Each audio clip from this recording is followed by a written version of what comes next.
7장.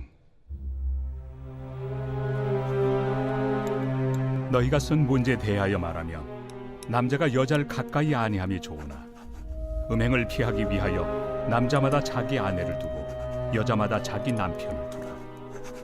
남편은 그 아내에 대한 의무를 다하고 아내도 그 남편에게 그렇게 할지라. 아내는 자기 몸을 주장하지 못하고 오직 그 남편이 하며 남편도 그와 같이 자기 몸을 주장하지 못하고 오직 그 아내가 하나니 서로 분방하지 말라. 다만 기도할 틈을 얻기 위하여 합의상 얼마 동안은 하되 다시 합하라. 이는 너희가 절제 못함으로 말미암아 사탄이 너희를 시험하지 못하게 하리 함이라. 그러나 내가 이 말을 함은 허락이요 명령은 아니니라. 나는 모든 사람이 나와 같기를 원하노라. 그러나 각각 하나님께 받은 자기의 은사가 있으니 이 사람은 이러하고 저 사람은 저러하니라. 내가 결혼하지 아니한 자들과 과부들에게 이르노니 나와 같이 그냥 지내는 것이 좋으니라. 만일 절제할 수 없거든 결혼하라. 정욕이 불같이 타는 것보다 결혼하는 것이 나으니라. 결혼한 자들에게 내가 명하노니 명하는 자는 내가 아니요 주시라. 여자는 남편에게서 갈라서지 말고 만일 갈라섰으면 그대로 지내든지 다시 그 남편과 화합하든지 하라. 남편도 아내를 버리지 말라. 그 나머지 사람들에게 내가 말하노니 이는 주의 명령이 아니라.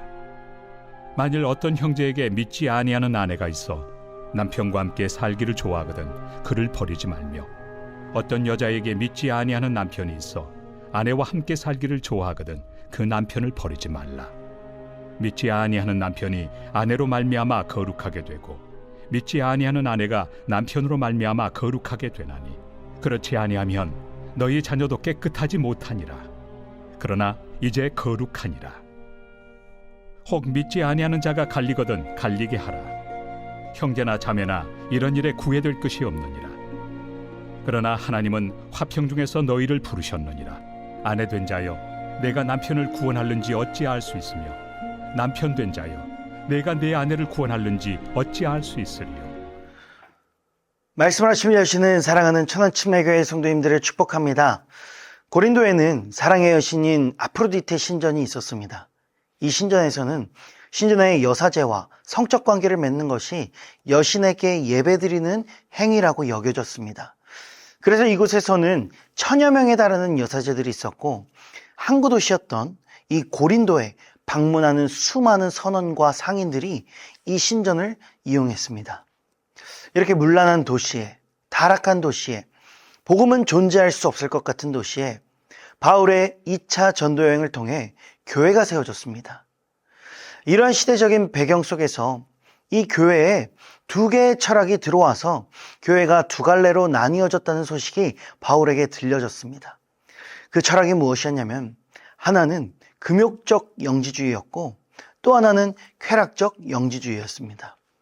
이렇게 세상적 가치관이 교회 안에 있었고 이 2 극단으로 인해서 교회는 혼란스러워졌고 분열되어 가고 있었습니다. 그래서 오늘 우리가 함께 보는 이 7장은 결혼은 이런 것이다 를 이야기하는 것도 맞지만 사실 바울은 이 결혼이라는 이 실제적인 삶의 현장을 통해서 2 영지주의를 반박하며 하나님의 질서는 이런 것입니다 라고 알려주고 있습니다. 이 하나님의 질서가 무엇인지 우리 말씀을 통해 함께 알아보도록 하겠습니다. 단락별로 보면 2절에서 5절은 금욕적 영지주의자들을 향한 바울의 반박입니다. 그중 3절의 말씀 제가 읽어드립니다. 남편은 그 아내에 대한 의무를 다하고 아내도 그 남편에게 그렇게 할지라. 아멘. 금욕적 영지주의자들은 영은 선하고 육은 악하다. 그래서 구원을 얻기 위한 노력으로 부부간의 그 어떤 관계도 맺으면 안 된다. 애초에 결혼을 하지 않는 게 더욱 좋다라고 이렇게 주장을 했습니다. 그러나 바울은 이 주장에 대한 반박으로 남편과 아내는 서로 의무를 다해야 된다고 말합니다. 여기서 이 의무, 원어로 보면 단순한 지켜야 할 도리나 또 예의가 아니라 빚을 갚아야 하는 의무라는 이 강한 뜻을 담고 있습니다. 여러분, 우리는 살면서 어떤 빚을 지고 있습니까? 우리는 예수 그리스도께 생명을 빚지고 살아가고 있습니다. 예수님의 십자가가 없었다면 우리는 이미 죽은 자라는 것입니다. 그래서 우리들의 삶, 우리들의 것이 아닙니다. 우리는 의무를 가진 자들입니다. 예수 그리스도의 십자가로 인해 새 생명을 얻은 우리들은 십자가의 삶을 살아가야 할 의무가 있다라는 것입니다. 여러분, 십자가를 한번 묵상을 해보십시오. 십자가 안에는 희생하며 흘린 피가 있습니다. 십자가 안에는 예수님이 인내하며 생긴 응어리가 있습니다. 십자가 안에는 예수님이 완전한 사랑을 이루기 위해서 겪으신 고통이 있습니다. 우리들에겐 희생하고 인내하고 사랑하며 살아가야 하는 그 아무것도 아까워하지 않을 의무가 있다라는 것입니다. 여기서 여러분, 성경은 이렇게 십자가의 의무를 다하며 살아갈 때에 어떤 일들이 일어나고 있다고 말하고 있는지 갈라디아서 2장 20절 말씀에 나와 있는데 그 말씀 제가 읽어드립니다. 내가 그리스도와 함께 십자가에 못 박혔나니 그런즉 이제는 내가 사는 것이 아니요 오직 내 안에 그리스도께서 사시는 것이라. 아멘. 십자가의 의무를 다할 때 이제는 우리는 내가 사는 것이 아니라 예수 그리스도로 사는 삶, 예수 그리스도와 연합된 삶을 살아가게 된다는 것입니다. 세상은 구원을 위해 영과 육이 분리되어야 된다고 말합니다. 그러나 우리 주님은 함께 연합되자고 말씀하십니다. 함께 하나가 되자고 말씀하십니다. 하나님의 뜻을 이루기 위하여 하나가 되는 것이 하나님의 질서이며 우리가 지켜야 할 일인 줄 믿습니다. 다음으로 10절에서 16절 말씀, 이 단락에서는 쾌락적 영지주의자들을 반박하는 바울의 주장이 나타납니다. 이 쾌락주의자들은 영혼은 이미 구원받았으니 육신은 내 마음대로 해도 돼 라고 이렇게 주장하며 부부간의 이혼을 아주 쉽게 여겼습니다. 결혼을 그 전에 정욕과 또 뜻이 이루어지기만 하면 당장 해지해도 되는 계약 정도로만 여겼기 때문입니다. 이에 대한 바울의 반박은 어떠한 것이었는지 본문 13절 말씀. 어떤 여자에게 믿지 아니하는 남편이 있어 아내와 함께 살기를 좋아하거든 그 남편을 버리지 말라. 아멘. 바울은 한 번 함께 살기로 약속했다면 절대 버리면 안 된다고 합니다. 여기서 우리는 하나님의 질서인 언약의 원리를 알 수 있습니다. 세상의 약속은 너가 내 요구를 들어줬네?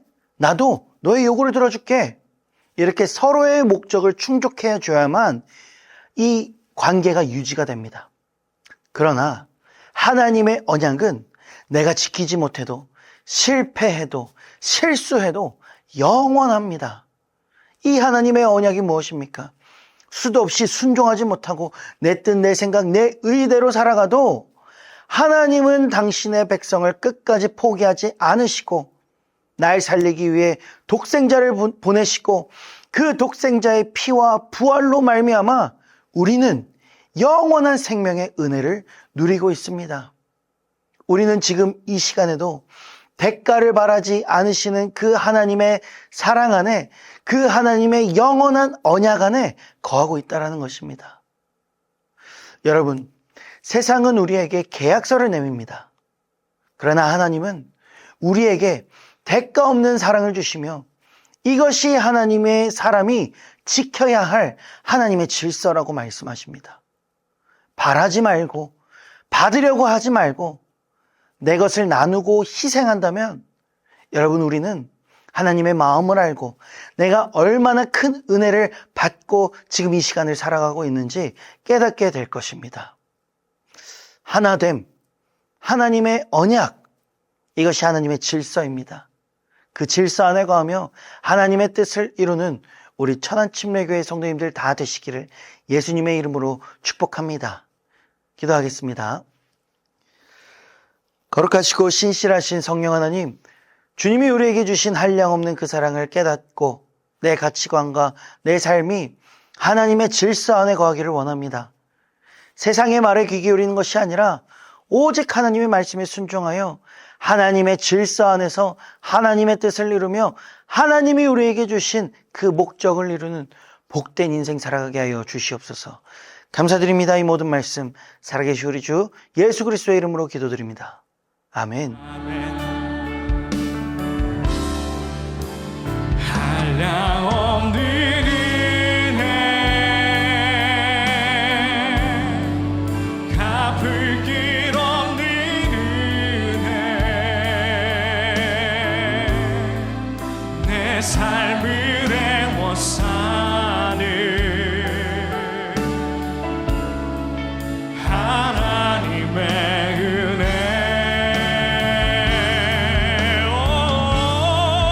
나 주저함 없이 그 땅을 밟음도 나를 붙드시는 하나님의 은혜